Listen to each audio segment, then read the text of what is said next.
فهو مغترب إذا اقترب الإسلام وضرب بعسيب ذنبه وألسق الأرض بجيرانه بقية من بقايا حجته خلیفۃ من خلائف انبیائه.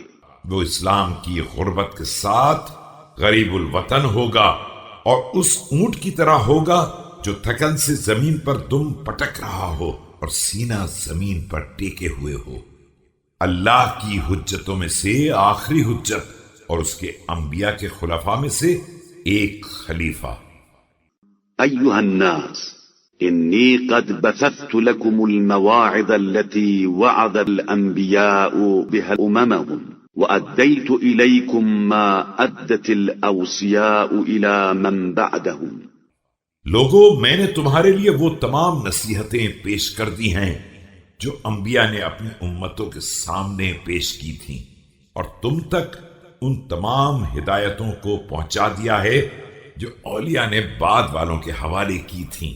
وَأَدَّبْتُكُمْ بِالصَّوْتِ فَلَمْ تَسْتَقِيمُوا وَحَدَوْتُكُمْ بِالزَّوَاجِرِ فَلَمْ تَسْتَوْسِقُوا لِلَّهِ أَنْتُمْ أَتَتَوَقَّؤُونَ إِمَامًا غَيْرِي يَتَأُ بِكُمُ الطَّرِيقِ وَيُرْشِدُكُمُ السَّبِيلِ.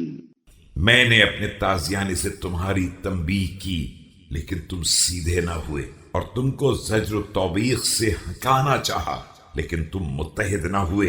اللہ ہی تمہیں سمجھے. کیا میرے بعد کسی اور امام کا انتظار کر رہے ہو جو تمہیں سیدھے راستے پر چلائے گا اور راہ حق کی ہدایت دے گا؟ الا انه قد ادبر من الدنيا ما كان مقبلا واقبل منها ما كان مدبرا وازمع الترحال عباد الله الاخيار وباعوا قليلا من الدنيا لا يبقى بكثير من الآخرة لا يفنى.